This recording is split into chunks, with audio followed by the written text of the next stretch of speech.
ನಾನು ರಿಟೈರ್ಮೆಂಟ್ ಇದ್ದೀನಿ ನಾನು. ಈಗ ಮುಂದೆ ನಮ್ಮ ಸಂಸರ್ಗದ ದಾರಿ ಯಾರು ತೋರಿಸ್ತಕ್ಕಂಥದ್ದು. ಹಾಗಾಗಿ ಸಿದ್ದರಾಮಯ್ಯನವ್ರು ಏನು ಮಾಡಬೇಕು, ಈ ಸರ್ಕಾರದಲ್ಲಿ ಕೆಲಸ ಮಾಡ್ತಿದ್ದು ಯಾರು ಮಾಡ್ತಾಯಿದ್ದಾರೆ ನಮ್ಮ ಉಪನ್ಯಾಸಕರಾಗಿ ಅವರೆಲ್ಲರೂ ಹಿಂದೆ ಯಾವ ರೀತಿ ನೇಮಕಾತಿ ಮಾಡ್ಕೊಂಡ್ರು. ನೇಮಕಾತಿ ಮಾಡ್ಕೋಬೇಕು ಪ್ರತಿ ವರ್ಷ ರಾಜ್ಯ ಮಟ್ಟದ ರ್ಯಾಂಕಿಂಗ್ ಪಟ್ಟಿನ ತಯಾರು ಮಾಡ್ತಾಯಿದ್ರು. ಅವಾಗ ಅಲ್ಲಿ ವೇಟೇಜ್ ಎಲ್ಲ ಕೊಡ್ತಾಯಿದ್ರು. ಇಷ್ಟೆಲ್ಲ ನೆಟ್ಟು ಸೆಟ್ಟು ಪೇಜ್ ಯಾವುದೇ ಮೋಸ ಆಗ್ತಿರಲಿಲ್ಲ, ಎಲ್ಲವನ್ನೂ ಕೊಡ್ತಾಯಿದ್ರು. ಈಗ ಬರೀ ಕೇವಲ ಅವ್ರನ್ನೇ ತೆಗೆದುಕೊಳ್ಬೇಕು ಅಂದರೆ 20-25 ಸರ್ವಿಸ್ ಮಾಡಿದಂಥವ್ರಿಗೆ ಇಲ್ಲಿ ಮಕ್ಕಳಿಗೆ ತೊಂದರೆ ಆಗ್ತಕ್ಕಂಥದ್ದು. ಮಕ್ಕಳ ಹಿತದೃಷ್ಟಿನ ಗಮನ ಇಟ್ಕೊಂಡು ಮಾಡ್ತಾ ಇದ್ದೀವಿ ಅಂತಂದರೆ ಆಗ ನಮ್ಮ ಸರ್ವಿಸ್ಗೆ ಬೆಲೆ ಇಲ್ವಾ? ಇಷ್ಟೊಂದು ಸೇವೆ ಮಾಡಿದಂಥವ್ರಿಗೆ ನಾವೇನು ಪಾಠ ಕಲಿಸಿದ್ದೀವಿ. ನಮ್ಮನ್ನು ಇವತ್ತು ನಾನ್ ಕ್ವಾಲಿಫೈಡ್ ಅನ್ನೋ ಸರ್ಕಾರ ಮತ್ತು ಇಲಾಖೆ ಇಷ್ಟು ವರ್ಷ ಪಾಠ ಮಾಡಿದ್ರೆ ನಮ್ಮ ಮಕ್ಕಳು ವಿದ್ಯಾರ್ಥಿಗಳೆಲ್ಲ ಈಗ ಡಿಗ್ರಿ ತೊಗೊಂಡಿದ್ದಾರೆ. ಹಾಗಾದರೆ ಒಬ್ಬ ಅನ್ಕ್ವಾಲಿಫೈಡ್ ಟೀಚರ್ ಹತ್ರ ಪಾಠ ಕೇಳೋಂಥ ವ್ಯಕ್ತಿಗಳಿಗೆ ಕೊಟ್ಟಿರುವಂಥ ಡಿಗ್ರಿ, ಸರ್ಕಾರ ನೀಡಿರುವಂಥ ಡಿಗ್ರಿ ಎಷ್ಟು ಮಟ್ಟಿಗೆ ಕ್ವಾಲಿಫೈಡ್ ಆಗುತ್ತೆ ಅನ್ನೋ ಒಂದು ವಿಚಾರವನ್ನು ಯೋಚನೆ ಮಾಡಬೇಕಾಗುತ್ತೆ ಸರ್ಕಾರ. ಆ ನಿಟ್ಟಿನಲ್ಲಿ ಸೇವಾನುಭವಕ್ಕೆ ಆದ್ಯತೆ ಕೊಟ್ಟು ಈಗ ಯಾರು ಹಿಂದೆ ಕೆಲಸ ಮಾಡ್ಕೊಂಡು ಬರ್ತಾಯಿದ್ರು ಮತ್ತು ಈಗ ಹೊಸ ನೇಮಕಾತಿಗಳಾಗ್ತದೆ. ಮತ್ತು ಕಾನೂನು ಇದೇನಪ್ಪ ಅಂದರೆ ಒಬ್ಬ ಅತಿಥಿ ಉಪನ್ಯಾಸಕರಿಗೆ ಇನ್ನೊಬ್ಬ ಅತಿಥಿ ಉಪನ್ಯಾಸಕ ಬದಲಾವಣೆ ಮಾಡಬಾರ್ದು. ಒಂದು ವೇಳೆ ಬದಲಾವಣೆ ಮಾಡಲೇಬೇಕು ಅಂದರೆ ಕಾಯಂ ಉಪನ್ಯಾಸಕ ನೇಮಕ ಮಾಡಿ ಅಂತ ಹೇಳುತ್ತೆ. ಇವರು ಸರ್ಕಾರ ಕಾಯಂ ಉಪನ್ಯಾಸಕರ ಪದೇ ವರ್ಷ ಮಾಡ್ಕೊಂಡು ಬರ್ತಿದ್ರೆ ಈ ಸಮಸ್ಯೆ ಬರ್ತಾ ಇರಲ್ಲ. ಸುಮಾರು 10-11 ಸಾವಿರ ಅತಿಥಿ ಉಪನ್ಯಾಸಕ ಕೆಲಸ ಮಾಡ್ತಾಯಿದ್ದೀವಿ. 20 ವರ್ಷಗಳಿಂದ ಮಾಡ್ತಾಯಿದ್ದೀವಿ ಅಂದರೆ 20 ವರ್ಷ ಸರ್ಕಾರಕ್ಕೆ ಎಷ್ಟು ಉಳಿತಾಯ ಆಗಿದೆ ಅಂತಕ್ಕಂಥ ಯೋಚನೆ ಮಾಡಬೇಕು. ಮತ್ತು ಇಷ್ಟು ವರ್ಷ ನಾವು ಉನ್ನತ ಶಿಕ್ಷಣ ಇಲಾಖೆಯನ್ನು ಯಾವ ಮಟ್ಟಕ್ಕೆ ಕೊಂಡೊಯ್ದಿದ್ದೀವಿ ಅಂತಕ್ಕಂಥದ್ದು. ಕಾಯಂ ಉಪನ್ಯಾಸಕರು ಇರ್ತಕ್ಕಂಥ ಕೇವಲ 6,000 ಜನ ಮಾತ್ರ.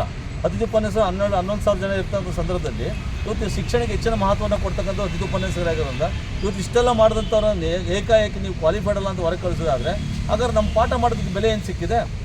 ಡಿಗ್ರಿ ಹೆಂಗೆ ಕೊಡೋಕ್ಕೆ ಸಾಧ್ಯ ಇದೆ? ಇವತ್ತು ಸರ್ಕಾರ ಮನಸ್ಸು ಮಾಡಲಿ, ನಮಗೆ ಕ್ವಾಲಿಫೈಡ್ ಅಲ್ಲ ಅಂತ ಕಿತ್ತಾಕೋದಾದರೆ ಇಷ್ಟು ವರ್ಷ ನಾವೇನು ಪಾಠ ಮಾಡಿ ಡಿಗ್ರಿ ಕೊಟ್ಟಿದ್ದಾರೆ ಸರ್ಕಾರ, ಆ ಸರ್ಕಾರ ಕೊಟ್ಟಿರೋ ಡಿಗ್ರಿನೂ ಕೂಡ ಕ್ವಾಲಿಫೈಡ್ ಆಗೋಕ್ಕೆ ಸಾಧ್ಯನೇ ಇಲ್ಲ. ಹಾಗಾದ್ರೆ ಯಾರು ಕೇಳಬೇಕಾದ್ರೆ ಡಿಗ್ರಿ ಪಾಠ ಮಾಡಿಸ್ಕೊಂಥ ಪರಿಸ್ಥಿತಿ ಕ್ರಿಯೇಟ್ ಆಗುತ್ತೆ. ಇಷ್ಟೆಲ್ಲ ಇದ್ದಾಗ ಯಾಕೆ ಈ ಶಿಕ್ಷಣ ವ್ಯವಸ್ಥೆ ಹಾಕಿರಬೇಕು, ಉನ್ನತ ಶಿಕ್ಷಣ ಇಲಾಖೆ ಹಾಕಿರಬೇಕು?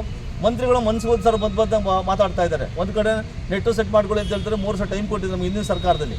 ಆದರೆ ಹಿಂದಿನ ಸರ್ಕಾರ ಟೈಮ್ ಕೊಟ್ಟ ಸಂದರ್ಭದಲ್ಲಿ ಪರೀಕ್ಷೆನೇ ಕಾಲ್ ಮಾಡಲಿಲ್ಲ, ಬರೀ 2 ಬಾರಿ ಕಾಲ್ ಮಾಡಿರ್ತಾರೆ. 2 ಬಾರಿ ಕಾಲ್ ಮಾಡಿ ಇನ್ನೂ ರಿಸಲ್ಟ್ ಕೊಟ್ಟಿಲ್ಲ. ಇಂಥ ಪರಿಸ್ಥಿತಿಯಲ್ಲಿ 3 ವರ್ಷದಲ್ಲಿ ನಾವು ಮಾಡ್ಕೊಳ್ಬೇಕು ಅನ್ನೋದು ಅವೈಜ್ಞಾನಿಕವಾದಂಥ ಒಂದು ಪದ್ಧತಿ ಇದೆ. ಈಗ ಪರೀಕ್ಷೆ ಕಟ್ಟೋದಕ್ಕೆ ಪಾಸ್ ಆಗಬೇಕು ಅಂತ ಹೋಗ್ತಾನೆ, ಫೇಲ್ ಆಗಬೇಕು ಅಂತ ಯಾರು ಹೋಗೋದಿಲ್ಲ. ಆಮೇಲೆ UGC ನಿಯಮಾವಳಿ ಪ್ರಕಾರ ಕೇವಲ ಯಾರೇ ನೆಟ್ಟು ಸೆಟ್ ಪಾಸ್ ಬರೀಬೇಕಾದ್ರೂ ಕೂಡ 6% ಮಾತ್ರ ರಿಸಲ್ಟ್ ಕೊಡ್ತಾರೆ. 100 ಜನ ತೊಗೊಂಡ್ರೆ ಕೇವಲ 6 ಜನ ಮಾತ್ರ ಪಾಸ್ ಮಾಡಬೇಕು ಅಂತ ಏಕಾಏಕಿ ಅವ್ರು ಕಟ್ ಆಫ್ ಇಟ್ಕೊಂಡ್ರೆ ಇನ್ನು ಮಿಕ್ದವ್ರು ಪಾಸ್ ಯಾಕೆ ಆಗಬೇಕು? ನಾವು 6 ಜನ ಆದರೆ 100ಕ್ಕೆ 6 ಜನ ಅಂದರೆ 1,06,000 ಜನ ಆಗ್ತಾರೆ. ಅಲ್ಲಿ ಮಿಕ್ದವ್ರು 94,000 ಫೇಲ್ ಮಾಡಿ ಕೂರಿಸಿದ್ರೆ ಸರ್ಕಾರದ ನಿಯಮನೂ ಉದ್ಯೋಗಾವಕಾಶ ಕಡಿಮೆ ಮಾಡಬೇಕು ಅನ್ನೋ ಕಾರಣಕ್ಕೋಸ್ಕರ ಈ ಕಟ್ ಆಫ್ ಮಾರ್ಕ್ಸ್ ಇಟ್ಕೊಂಡು ಹೋದರೆ ಅದನ್ನು ತೆಗೆದಾಕ್ಲಿ. ಯಾರು ಅವರು ಮಿನಿಮಮ್ ಪಾಸಿಂಗ್ ಮಾರ್ಕ್ಸ್ ಏನು ಕೊಟ್ಟಿರ್ತಾರೋ ಆ ಪಾಸಿಂಗ್ ಮಾರ್ಕ್ಸ್ ಪ್ರಕಾರ ಯಾರು ಕ್ವಾಲಿಫೈಡ್ ಅಂತ ಅವ್ರು ಮಾಡಿಕೊಂಡು ತೋರಿಸ್ಕೊಳ್ಳಿ.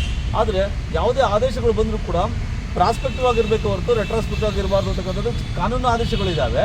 ಸೊ ಅದನ್ನೇ ಯಾಕೆ ಇವ್ರು ಪಾಲನೆ ಮಾಡ್ತಾ ಇಲ್ಲ? ಬೇರೆದಕ್ಕೆಲ್ಲ ಕಾನೂನು ಅಂತ ಹೇಳುವಾಗ ನಮ್ಮನ್ನೇನು ಕಾಯಂ ಮಾಡಿ ಸುಪ್ರೀಂ ಕೋರ್ಟ್ ಆದೇಶ ಮಾಡಿದ್ದೇವೆ. ಆ ಆದೇಶ ತಗೊಂಡು ಕೊಟ್ಟರೆ ನಾವು ಮಾಡೋಕ್ಕೆ ಬರಲ್ಲ ಅಂತ ಎಂಡರ್ಸ್ಮೆಂಟ್ ಕೊಡ್ತಾರೆ.